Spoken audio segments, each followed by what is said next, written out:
Mom and Dad's going to get God one day. And everything's going to come together. We're all going to have a time. We're going to talk about the times together. It's all going to get better. It's going to get cured. One way or the other.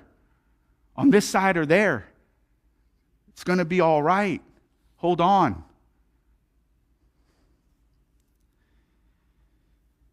There's something to be excited about. There is no higher motivation than that. But see, that's the motivation to live holy.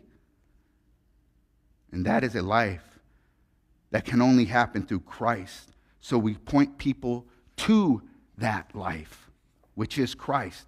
Because it is God who gives the life to a dead sinner. And it is God who changes hearts and lives. And it is God's heart to save sinners because he is a saving God. And God is not in the business of giving up on people.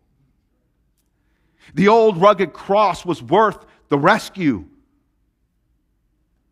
So as undeserving sinners saved by grace, like all of us in this room, we point them to the one who saves. But I tell my students this.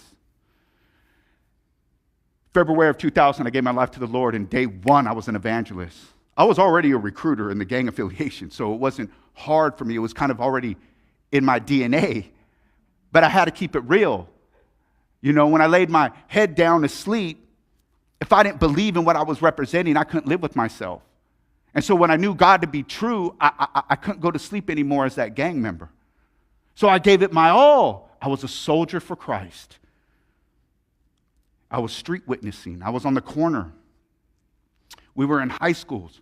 We'd show up with a pickup truck, and the back bed would be ice and sodas and waters and 1 week passes to that outreach center, the Lord's gym. Hey man, why don't you come for a week, brother? Get pumped up inside and out. Let's go.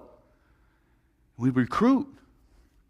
But I'll tell you, with all the evangelism, with all the pointing them to Jesus, and as a 24 years of pointing people to Jesus,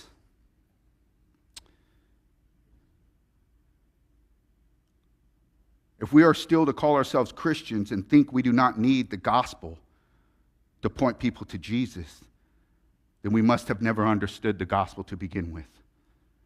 The gospel isn't just for evangelizing. It is the food for every believer.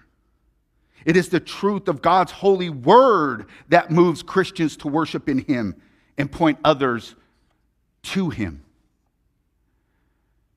If we are not worshiping and evangelizing in response to truth, if our worship and evangelism is not informed by truth so that we can worship and evangelize in spirit and in truth, then who is it that we're pointing to? The power is found in the gospel message of Jesus Christ. We got to know that. The truth of who God is in his word is what makes you a pointer, and a pointer to the one you could tell them about. So we want to equip our youth and our students with not only the boldness to do so after they get saved, but what saves, the gospel message. So that's why I'm a pointer. Point them to Jesus.